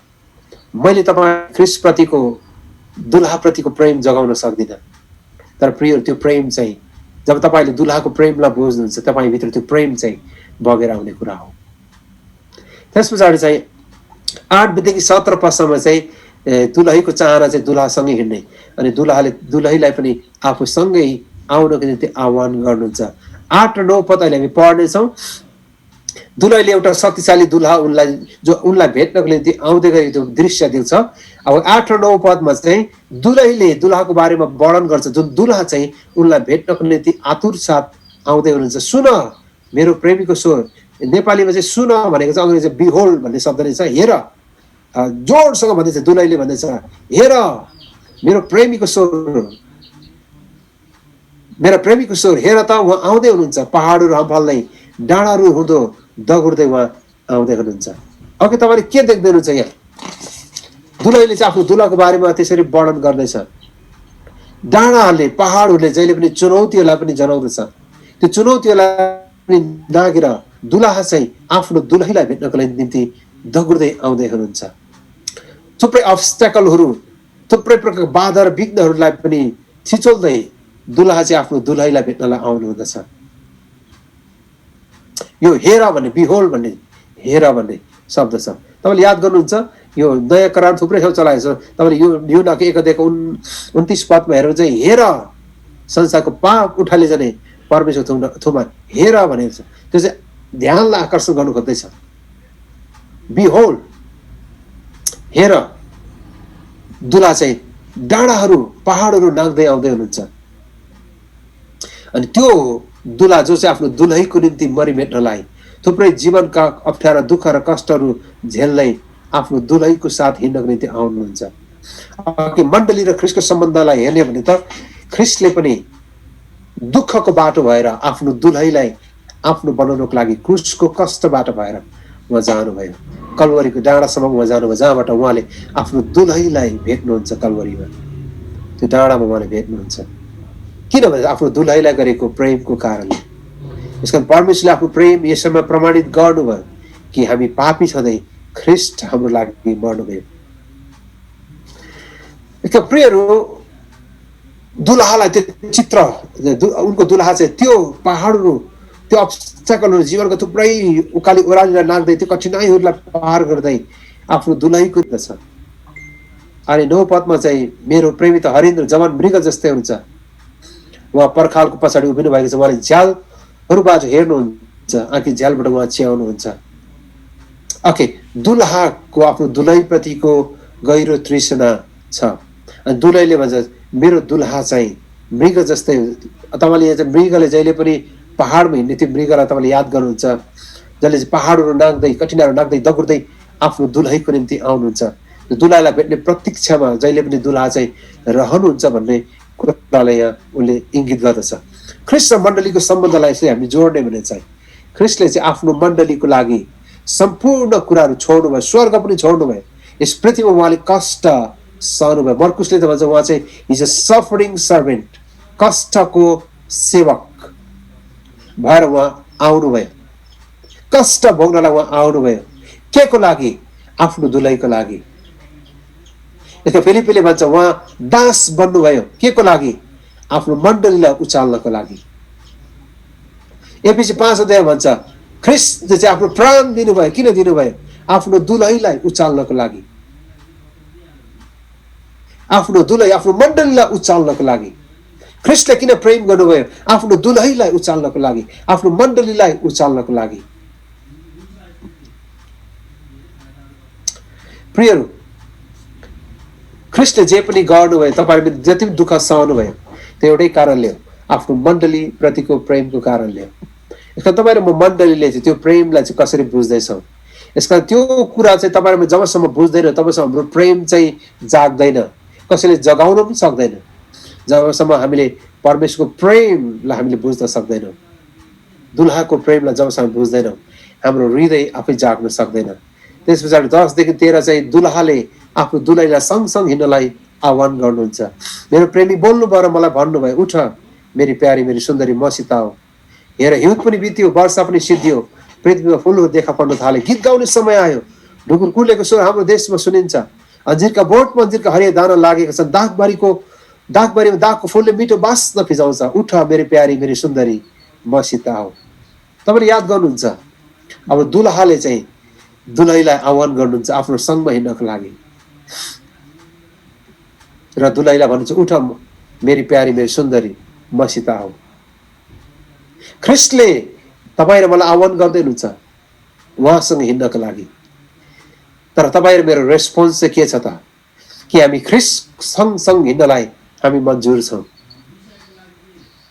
11 पदमा एउटा अनौठो कुरा लेखेको छ, अब हिउँद पनि बित्यो वर्षा पनि सिद्धियो, हिउँद पनि बित्यो वर्षा पनि सिद्धियो, र अब चाहिँ पृथ्वीमा फुलहरू देखा पर्न लागे। अब हिउँद पनि बित्यो भने चाहिँ हिउँद चाहिँ जहिले पनि इजरायलको निम्ति जहिले पनि कष्टको समय हो। हिउँदको महिना भनेर चाहिँ हामी हिउँदको महिना चाहिँ सिद्धियो, हिउँद पनि बित्यो वर्षा पनि बित्यो भन्दैछ। अब यो चाहिँ मार्च र अप्रिल महिनाको अन्ततिरको त्यो परिदृश्यहरूको बारेमा उसले वर्णन गर्दैछ। यो बेला चाहिँ इजरायलमा चाहिँ तपाईँलाई थाहा छ विन्टर टाइम चाहिँ एकदम गाह्रो समय हो। विन्टर भनेको जनवरी फेब्रुअरीमा तपाईँलाई थाहा छ इजरायलमा धेरै हिउँ पर्छ। तपाईँले याद गर्नुपर्ने कुरा चाहिँ विन्टर भएन भने चाहिँ बर्खा चाहिँ राम्रो हुँदैन। मैले अमेरिका गएपछि मलाई थाहा भयो, ओहायोमा म धेरै जाने कारणले त्यहाँको गोराहरू चाहिँ हिउँ परेन भने एकदम दुखी हुँदो रहेछ। हामी नेपाली चाहिँ हिउँ पऱ्यो भने चाहिँ एकदम मजा लाग्दैन, कति जाडो भएको होला, हिउँ नपरे पनि हुन्थ्यो भन्ने जस्तो लाग्छ होला तपाईँलाई मलाई है। तर गोराहरू चाहिँ हिउँ परेन भने एकदम दुखित हुन्छ। तपाईँलाई थाहा छैन यो कुरा, गोराहरू चाहिँ हिउँ परेन भने दुखित हुन्छ। तपाईँलाई थाहा छ हिउँले चाहिँ जहिले पनि क्लाइमेटलाई ब्यालेन्स गर्छ। इजरायलमा पनि हिउँ परेन भने चाहिँ पछि गएर खेती किसान चाहिँ अटोमन सिजनमा गएर चाहिँ प्रशस्त फुलहरू फुल्दैनन्, प्रशस्त फलहरू खेतीयोग्य जमिनहरू चाहिँ धुलाम्य हुन्छ। त्यो जमिनलाई ब्यालेन्स राख्नको लागि, इन्भाइरोमेन्टलाई ब्यालेन्स राख्नको लागि चाहिँ इजरायलमा पनि हिउँ पर्नु र पानी पर्नु जरुरी थियो। अनि तपाईँलाई थाहा छ विन्टरसँगै विन्टर र वर्षा चाहिँ इजरायलमा सँगसँगै आउने हो। नेपालमा जनवरी फेब्रुअरीमा मात्रै तपाईँको जाडो महिना आउँछ, अनि त्यसो असार साउनमा हामी यहाँ पानी पर्छ होइन। नेपालको वेदर एकदम फरक हो, र इजरायलमा चाहिँ हिउँ र वर्षा चाहिँ सँगसँगै आउने कुरा हो। जब हिउँ पर्नु थाल्छ विन्टर टाइममा धेरै पानी पर्छ, धेरै हुरी बतासहरू पनि इजरायलमा चल्छ। यसकारण पनि यो महिना चाहिँ यो ऋतु चाहिँ एकदम कठिन महिना हो। विन्टर चाहिँ एकदम गाह्रो हो किनकि पानी सहित आउने कारणले। त्यसै पनि विन्टर ठन्डा हुन्छ। हर्मोनको पहाडमा तपाईँलाई थाहा छ त्यो डाँडामा त हिउँ पनि पर्छ, त्यो ठाउँमा पानी सहित आउँदाखेरि के कति गाह्रो हुन्छ। तपाईँलाई थाहा छ फेरि इजरायलमा हिउँ परेन भने र पानी परेन भने विन्टर आएन भने चाहिँ तपाईँलाई थाहा छ गालिलको ताल भन्छ नि, गालिलको समुद्र, त्यो समुद्रमा चाहिँ पानी आउने कारण चाहिँ त्यो हर्मोनको पहाडमा भएको हिउँ पग्लेर आएर त्यो गालिलको तालमा पानी भरिने। यदि गालिलको तालमा पानी भएन भने इजरायलको मान्छेले पानी पिउन सक्दैन। त्यो गालिलको ताल चाहिँ थुप्रै देशहरूले पानी पिउने ठाउँ। तपाईँलाई थाहा छ मृत सागरमा आएपछि त्यो त नुन हुन्छ। तपाईँलाई थाहा छ मृत सागरमा तपाईँ पानीमा पस्नुभयो भने कहिले पनि डुब्नुहुन्न, किनकि नुनको मात्रा बढी भएको कारणले मान्छे डुब्दैन, त्यो पानी पिउन योग्य छैन। तर गालिलको तालबाट जहाँबाट चाहिँ पानी बगेर यर्दन नदी भएर चाहिँ मृत सागर हुने कुरा, त्यो गालिलको ताल भरिनको लागि र वर्षभरि पानी पिउनको लागि त्यहाँको मानिसहरूको लागि, त्यो सहरको अरू देशहरूको लागि पनि गालिलको ताल भरिरहनु पर्ने हुन्छ। त्यसको लागि चाहिँ हिउँमा, विन्टरमा हिउँ पर्नु र पानी पर्नु जरुरी हुन्छ। तर पनि यो ऋतु सबैभन्दा गाह्रो ऋतु हो। तर प्रियहरू, विन्टर ऋतु गाह्रो भए तापनि, कठिन भए तापनि यो ऋतु अति आवश्यकता छ। यसले जमिनलाई भिजाउँछ, जमिनलाई मलिलो बनाउँछ। म मुगुमा गएको थिएँ, नेपालको पश्चिमको मुगु भन्ने एकदम उत्तरी भागतिर पर्छ, चाइना बोर्डर छेउछाउमा। अनि त्यहाँ चाहिँ म काठमाडौँदेखि पनि प्लेनमा जानुपर्छ, 1 घन्टाको प्लेन नेपालगञ्ज। अनि नेपालगञ्जदेखि फेरि अर्को प्लेनमा जानुपर्छ, तालचा एयरपोर्ट भन्ने छ, त्यो एयरपोर्टमा गएर त्यहाँबाट चाहिँ मुगु जानुपर्छ। अनि फेब्रुअरी मार्च महिना थियो, म चाहिँ काठमाडौँ फर्किनु पर्ने। अब हप्तामा 2 दिन मात्रै फ्लाइट छ, हप्तामा 2 दिन मात्रै। 1 दिन मिस भयो भने अरू 3 दिन एयरपोर्टमै बस्नुपर्छ। अब त्यहाँ पुरै आकाश बादल भएर पुरै बढारिएर आयो। मैले चाहिँ प्रार्थना गरेँ, प्रभु हिउँ नपरोस् भनेर प्रार्थना गरेँ। त्यहाँको मान्छेले चाहिँ पास्टर प्रार्थना गर्दैन भन्यो। किन के भनेर प्रार्थना गर्नु भने हिउँ परोस् भनेर प्रार्थना गर्दै भन्छ। अब म पनि कन्फ्युज भएँ, मलाई चाहिँ हिउँ नपरोस् भनेर प्रार्थना गर्नुपर्ने छ, किन नेपाल काठमाडौँ फर्किनु पर्ने। अब उनीहरू चाहिँ त्यो आकाश देखेर हिउँ परोस् भनेर प्रार्थना गर्छ, किनकि त्यहाँ चाहिँ हिउँ पऱ्यो भने त्यो हिउँले चाहिँ जमिन भिजाउँछ। जमिन चाहिँ भिजेपछि त्यहाँ अब आलु रोप्ने समय हो, गहुँ छर्ने सिजन हो। उनीहरू चाहिँ त्यो हिउँको लागि प्रार्थना गरिरहेको थियो, हिउँ परोस् भनेर। अब म चाहिँ हिउँ नपरोस् भनेर प्रार्थना गरिरहेको थिएँ। मलाई पनि कन्फ्युज भयो, के भन्नुभयो। अन्त्यमा उनीहरूको धेरैजना थिए, उनीहरू सबै मनले भनेको थिए प्राणी परोस् भनेर, हिउँ परोस् भनेर। मैले हिउँ परोस् भनेर प्रार्थना गरेँ। हिउँ त यति साह्रो परेको, 3 फिट पऱ्यो हिउँ। म 3 दिन होइन 1 हप्ता एयरपोर्टमा बस्नु पर्ने भयो। तपाईँलाई थाहा छ गाउँको एयरपोर्ट कस्तो हुन्छ, न इन्टरनेट छ न केही छ है। एउटा सानो चिया खाने दोकान चाहिँ त्यहीँ सुत्नुपर्ने, खाँदै सुत्नुपर्ने। कति सुत्नु, कतिमा सुत्नु त्यहाँ? 1 हप्ता सुत्नु भने धेरै गाह्रो कुरा। अनि मलाई थाहा भयो हिउँ पर्नु कति जरुरी छ त्यहाँको लागि। तर पनि हिउँ चाहिँ एकदम गाह्रो, कठिन हो। प्रियहरू, यसले के कुरा जनाउँछ भन्दा चाहिँ हाम्रो जीवनका ऋतुहरूमा कठिन ऋतुबाट भएर परमेश्वरले हामीलाई सँगसँगै हिँड्नलाई सिकाउनुहुन्छ। हामीलाई मन परे पनि नपरे पनि तपाईँ मेरो जीवनमा ती ऋतुबाट परमेश्वरले लैजानुहुन्छ। परमेश्वरसँग हाम्रो सम्बन्धहरूमा सधैँ सहज छैन, सधैँ हाम्रो अनुभवहरू एउटै रहँदैन। अनि यो दुलै चाहिँ आफ्नो दुलाको साथ हिँडिरहेको छ। सँगसँगै हिँड्ने क्रममा उनीहरू थुप्रै ऋतुहरूबाट जान्दछ। अनि उनले 12-11 भन्दछ, अब हिउँद पनि बित्यो, वर्षा पनि सिद्धियो। त्यो कठिनका ऋतुहरूबाट हामीलाई परमेश्वरले लैजानु भयो। अब कस्तो ऋतुमा आएका छन्? एउटा सुन्दर अटोमन सिजनमा, एउटा वसन्त ऋतुमा आइपुगेको छ, जहाँ चराहरूको आवाज सुनिन्छ, जताततै फुलहरू फुल्न लागेका छन्, अन्जिरका बोटहरूमा दाना लाग्न लागेका छन्। त्यो सुन्दर परिदृश्यभित्र उनीहरू आउँदछन्।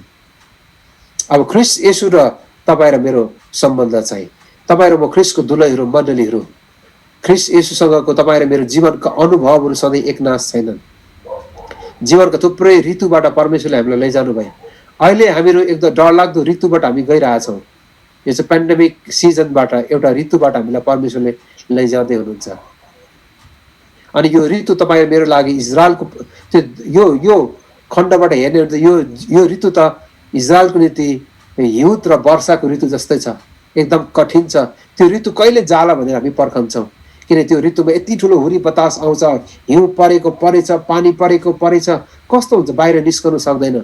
अनि उनीहरू पनि त्यो ऋतु पछाडिको त्यो वसन्त ऋतुको प्रतीक्षा गर्छन्, किन त्यो ऋतु चाहिँ एउटा सुन्दर फुलहरू लिएर आउँदछ इजरायलमा। त्यो ऋतुको उनीहरूले प्रतीक्षा गर्दछन्। यो हिउँद र वर्षा ऋतु नहोस् भन्ने चाहना हुँदा हुँदै त्यो ऋतु हुन आवश्यक छ, किन त्यसले सिजनलाई, त्यो इन्भाइरोमेन्टलाई चाहिँ ब्यालेन्स, सन्तुलित राख्ने काम गर्छ। तापनि त्यो ऋतु चाहिँ उनीहरूको लागि गाह्रो हो, तर त्यो ऋतुबाट भएर जानै पर्छ।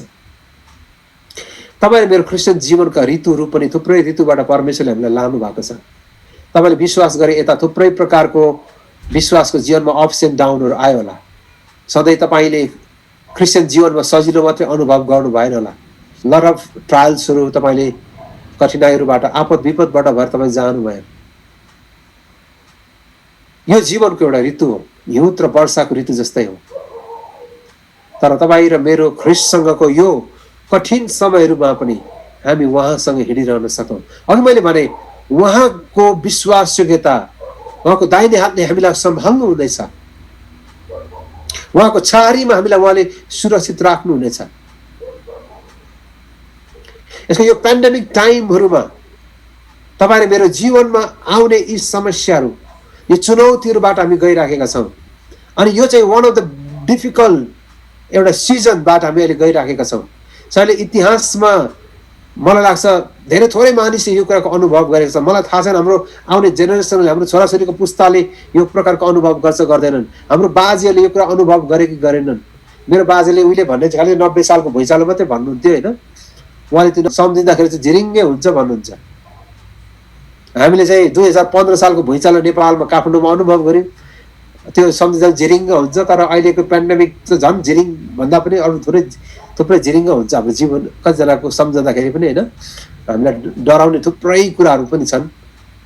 अनि स्टिल मेरो चाहिँ युएसमा पनि यो कुरा बढेर गइरहेछ। अहिले इन्डिया नेपालमा पनि बढेर गइरहेछ। थुप्रै डराउने कुराहरू, थुप्रै कुराहरू छन्। तपाईँ मेरो लागि थुप्रै जीवनका कतिजनाको छ कि विश्वासको जीवन पनि हल्लिएको छ होला। मलाई थाहा छैन कतिजनाले पेन्डेमिकको कारणले कतिजना निराश भएर प्रार्थना गर्नु छोड्यो होला। कतिजनाले चाहिँ खै परमेश्वरले हाम्रो प्रार्थना सुन्नु भएन भन्ने खालको कुरा पनि गर्दै हुनुहुन्छ होला। मलाई थाहा छैन तपाईँ कहाँ हुनुहुन्छ तपाईँको ऋतुभित्र। तर प्रियहरू, यो ऋतुमा पनि हामी यो हिउँद र वर्षा जस्तै कठिन ऋतुमा पनि परमेश्वर हामीसँग हिँडिरहन चाहनुहुन्छ। उहाँ हामीसँग, हामीलाई उहाँले आह्वान गर्नुहुन्छ, माई बिलभेड, मेरो प्रिय मण्डली, मेरो दुलही, आऊ मसँग हिँड, आऊ मसँग हिँड। उहाँ हामीलाई उहाँसँग हिँड्नको निम्ति आह्वान गर्नुहुन्छ। जीवनको सानो बिरामी भएको कारणले मलाई त नै फापेन भन्नेहरू पनि छन् है। मलाई त क्रिस्चियन भएर फापेन, पर यो के फाप्ने र नफाप्ने धर्म हो र यो? कतिजना सानो दुःख भयो भने चाहिँ निराश भइहाल्छ। तर होइन प्रियहरू, जीवनको यो अप्स एन्ड डाउन हो, जीवनको एउटा ऋतु हो। कहिलेकाहीँ दुःख पनि हुन्छ, कहिले सुख हुन्छ। सधैँ एक नाशको अनुभव हामीसँग हुँदैन। तर जीवनका कठिन समयहरूमा पनि हामी परमेश्वरको साथ साथ हिँडिराख्न सकौँ।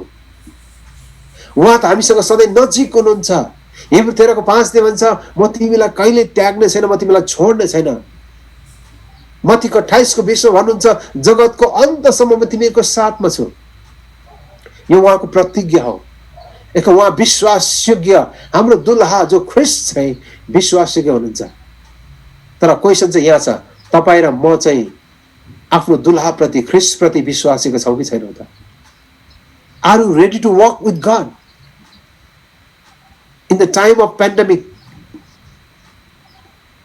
यो महामारीको समयहरूमा, यो ठुलो सङ्कष्टको घडीहरूमा के हामी उहाँसँग हिँडिराख्न चाहन्छौँ? क्वेसन चाहिँ यही नै छ। तपाईँहरू मेरो लागि क्वेसन चाहिँ यही नै छ, के तपाईँ यो बेला पनि उहाँसँग हिँडिराख्न चाहनुहुन्छ? अनि 14 पदले चाहिँ, पहाडको गोप्य पहल हुँदो भिरालो चट्टानमा लुकी बस्ने मेरो ढुकुर, मलाई तिम्रो मुहार देखाऊ। समयको खातिरले म चाँडै सक्न गइरहेको छु। पहलहरू त बस्ने, ओके, तपाईँले याद गर्नुहुन्छ यो अब उनीहरू चाहिँ एउटा सुन्दर सिजनमा, अटोमन सिजनमा आइपुगेका छन् र उनको जीवनको मिठो अनुभवहरूबाट उनीहरू रमाउँदैछन्। आरामदायी जीवनको कारण दुलहीको त्यो गोप्य पहलभित्रै, त्यो गोप्य ठाउँमा नै उनी बस्न चाहन्छन्। तर दुलहाले भन्छ, त्यहाँबाट आऊ दुलही, निस्केर आऊ, त्यो गोप्य पहलहरूबाट निस्केर आऊ, किनकि म तिम्रो मुहार हेर्न चाहन्छु, तिम्रो स्वर म सुन्न चाहन्छु। दुलहाले चाहिँ आफ्नो दुलहीलाई बोलाउँछ। दुलहीलाई चाहिँ त्यो कम्फर्ट जोन पनि भन्छ अङ्ग्रेजीमा, कम्फर्ट जोन, जीवनको आरामदायी त्यो पहलहरूले चाहिँ, गोप्य पहलले चाहिँ कहिलेकाहीँ तपाईँले मेरो जीवनका आरामदायी समयहरू, त्यो क्षणहरूलाई जनाउँदछ। जहाँबाट हामी निस्केर आउन चाहदैनौँ, जहाँ हामी रहिरहन चाहन्छौँ, जहाँ हामीलाई बहाना गर्ने ठाउँहरू पनि छन् होला। यदि तपाईँ र म त्यो ठाउँमा छौँ भने हामीलाई उहाँले बोलाउनुहुन्छ उहाँको सँगसँग हिँड्नको लागि। तपाईँको त्यो गोप्य ठाउँ चाहिँ के छ? The cleft of the rock, त्यो पहाडको त्यो चट्टानको त्यो गोप्य प्वालहरू के छ तपाईँको? त्यो हाइडिङ प्लेस जहाँ तपाईँ लुक्न चाहनुहुन्छ। आफ्नो दुलासँग हिँड्न होइन, आफ्नो दुलासँग घनिष्ठतामा हिँडिराख्नलाई होइन, तर तपाईँ मेरो कम्फर्ट जोनबाट हामी बाहिर आउन चाहँदैनौँ। कतिजनालाई त्यस्तै लाग्छ होइन, जीवनका जब प्रशस्त हुँदै जान्छ, रमाइलो हुँदै जान्छ जीवनहरू, अनि कतिचोटि चाहिँ हामी परमेश्वरको सङ्गतिबाट हामी टाढो हुन चाहन्छौँ, हामी उहाँसँग हिँड्न चाहँदैनौँ। कतिजनाको जीवनमा त्यस्ता ठाउँहरू छन्, कति त्यस्ता परिस्थितिहरू छन् जुन कारणले धेरैजना परमेश्वरको सँगसँग हिँडिराख्न चाहँदैनन्। सायद कतिजनाको लागि धन सम्पत्ति हुनसक्छ, कतिजना मान्छेहरू चाहिँ जब अभाव र खाँचो हुन्छ परमेश्वरसँग नजिक हुन्छ, जब प्रशस्त हुँदै जान्छ मान्छेहरूले परमेश्वरलाई बिर्सँदै जान्छ। किन सङ्गति गइराख्नु परेर है? सुरुमा सायद तपाईँहरू मण्डली निरन्तर जानुहुन्थ्यो, बिस्तारै सबै प्रशस्त हुँदै गयो, अनि बिस्तारै सङ्गतिदेखि हामी टाढिने कुराहरू आउन सक्छ। अनि तपाईँहरू मेरो लागि त्यो पहलहरू हुँदो जहाँ हामी बस्न चाहन्छौँ, जहाँ हामी निस्केर आफ्नो दुलासँग हिँडिराख्न हामी चाहँदैनौँ। प्रियहरू, सायद अहिले तपाईँहरू स्टिल स्ट्रगल फेजमै हुनुहुन्छ होला, तर यस्तो समय आउनेछ, अहिलेको जेनेरेसनहरू, अहिलेको युवा पुस्ताहरू, तपाईँले धेरै पढ्नुहुनेछ, धेरै कमाउनुहुनेछ। अहिलेको जेनेरेसनहरू जो जति तपाईँ युएसमा जानुभयो, सायद स्टिल तपाईँ स्ट्रगल गर्दै हुनुहुन्छ। तपाईँको सायद प्रशस्त राम्रो एजुकेसन नभएको कारणले गर्दाखेरि दुःखसुख अहिलेसम्म जिउँदै हुनुहुन्छ होला। सायद एक दिन हाम्रो छोराछोरीले धेरै पढ्नेछन्, धेरै पैसा कमाउनेछन्, अनि उनीहरूको जीवनमा कम्फर्ट लाइफहरू आउनेछ, उनीहरूको आरामदायी जीवनहरू जहाँबाट उनीहरू निस्केर आउन चाहँदैनन्, अनि त्यो कुराले उनीलाई आकर्षण गरिराख्छ। अनि त्योसँगै तपाईँले हेर्नुभयो भने चाहिँ 15 पद त्यही हो, यसको हाम्रो ती फ्याउराहरू समातिदेऊ, ती ससाना फ्याउराहरू जसले हाम्रो दागबारी बिगार्छन्, भर्खरै पलाएको हाम्रो दागबारी। फ्याउराहरूले उहाँको सम्बन्धमा आउने चुनौतीहरूलाई देखाएको, तपाईँ र मेरो ख्रिस्टसँगको सम्बन्धमा आउने ती फ्याउराहरू, ती चुनौतीहरू हो, अब्स्ट्याकलहरू, थ्रेड्सहरू, थुप्रै अरू कुरा हुनसक्छ। हाम्रो अनियन्त्रित चाहनाहरू होइन, संसारको चाहनाहरू, संसारका थोकहरू, आर्थिक कुराहरू, लोभ, शङ्का, अविश्वास, हामीले आर्जन गरेका धन सम्पत्तिहरू, हाम्रो घमण्डहरू, हाम्रो सफलताहरू कहिलेकाहीँ चाहिँ हाम्रो जीवनको लागि फ्याउरा बनेर आउँछ। थुप्रै कुराहरू जसले हामीलाई ख्रिस्टसँगको हाम्रो घनिष्ठ सम्बन्धबाट हामीलाई टाढा लैजान्छ। यी फ्याउराहरूको जसले हाम्रो प्रेमको फुलबारीमा, परमेश्वरसँगको ख्रिस्टसँगको हाम्रो घनिष्ठताको प्रेमको फुलबारीमा आएर फुल्नै लागेका ती प्रेमका फुलहरू झारिदिन्छन्, जसको कारणले फल फल्नै नपाई फुलमै झरी पठाउँछन्। प्रियहरू, तपाईँहरू मैले आफैले जाँच्नुपर्ने कुरा छ, तपाईँहरू मेरो जीवनमा त्यस्तो फ्याउराहरू आउँदैछ कि जसले हामीलाई ख्रिस्ट जो हाम्रो दुल्हा हुनुहुन्छ उहाँको सम्बन्धबाट टाढा लैजाने कुराहरू। यहाँ दुल्हाले भनेको छ क्याच फर द फक्सेस भनेको छ, द लिटल फक्सेस। ठुलो ठुलो समस्या होइन, सानो सानो कुराले कहिलेकाहीँ चाहिँ हाम्रो जीवनलाई बर्बाद गर्छ। अनि हिब्रूमा चाहिँ इज्यो भनेको छ, त्यसलाई घोक्रोमा घाँटीमा समात्नु भनेको छ। त्यो फ्याउरालाई चाहिँ घाँटीमा समातिदिनु। अब राम्रो कुरा चाहिँ हाम्रो निम्ति ती फ्याउराहरू समातिदेऊ। तिनीहरूले त्यो फ्याउरालाई चिनेका छन्, जसले उनीको सम्बन्धलाई बिगारिदिने फ्याउरालाई चिनेर त्यसलाई समात्नको निम्ति आह्वान गरिएको छ। प्रियहरू, तपाईँ मेरो जीवनमा त्यो फ्याउराहरू चिन्न सकौँ, जुन फ्याउराहरूले तपाईँ मेरो ख्रिस्ट येशूसँगको घनिष्ठताको हिँडाइमा हामीलाई बाधा ल्याउने कुराहरू। कहिलेकाहीँ चाहिँ अल्छेपन पनि हुनसक्छ, कहिलेकाहीँ चाहिँ ओभर टाइम काम पनि हुनसक्छ। म धेरैलाई चिन्छु जसले 22 घन्टासम्म काम गर्नेहरू पनि मैले अमेरिकामा देखेको छु। म यहाँ लागेर गर्न चाहन्छु, इट इज टु मच भन्छु, 22 घन्टा चाहिँ काम नगर्नु भन्छु। 24 घन्टामा 22 घन्टा काम गरेर 2 घन्टा मात्रै सुतायो।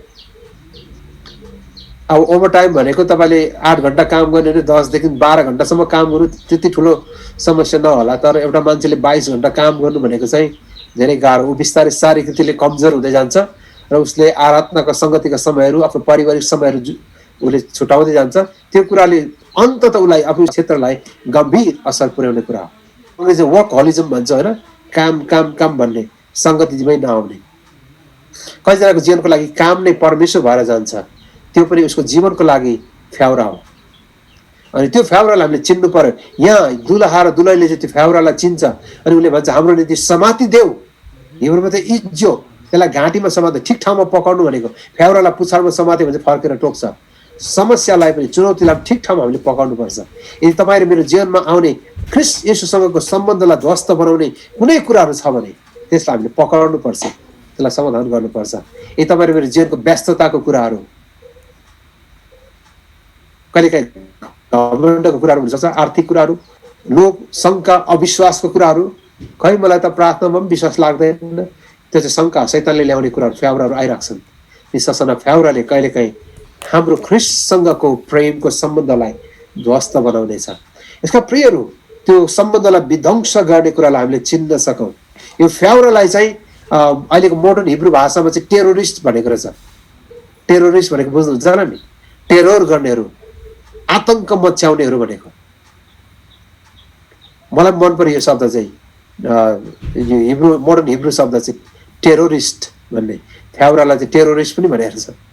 अब टेरोरिस्ट भनेको चाहिँ टेरोर अथवा आतङ्क मचाउने, हाम्रो जीवनमा डर पैदा गर्ने, विध्वंस मचाउने भनेको।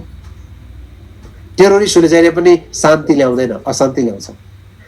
टेरोरिजमले जहिले पनि ध्वंसात्मक कुराहरू ल्याउँछ, विध्वंस मचाउँछ, हानिका कुराहरू ल्याउँदछ। ती कुराहरू ल्याउने, ख्रीष्टसँगको हाम्रो दुलहासँगको हाम्रो घनिष्ठ सम्बन्धलाई बिगारिदिने ती टेरोरिस्टहरूलाई, ती साना साना फ्याउरालाई हामीले पक्र्न सकौँ भनेर म अन्त गर्छु। अन्त चाहिँ 16 पद पढौँ ल। 16 पदमा यसरी लेखेको छ, मेरो प्रेमी मेरै हुनुहुन्छ र म उहाँकी हुँ। है, my beloved is mine, I am his. तपाईँले याद गर्नु, माई बिलभेड इज माइन, मेरो प्रेमी मेरै हुन्छ। दुलहीले के भन्दैछ, मेरो प्रेमी, मेरो दुलहा चाहिँ मेरै हुनुहुन्छ अनि म चाहिँ उहाँकी दुलही हुँ भनेको।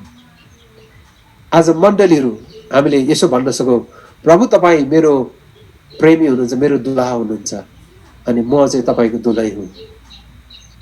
अनि त्यो इन्टिमेसी, त्यो घनिष्ठता बनिरहन सकोस्। तपाईँ मेरो जीवनमा समस्या आउँछ तर हामी ख्रीष्टलाई सधैँ यो कुरा घोषणा गर्न सकौँ, तपाईँ नै मेरो प्रेमी हुनुहुन्छ, दुलहा हुनुहुन्छ अनि म चाहिँ तपाईँकी दुलही हुँ।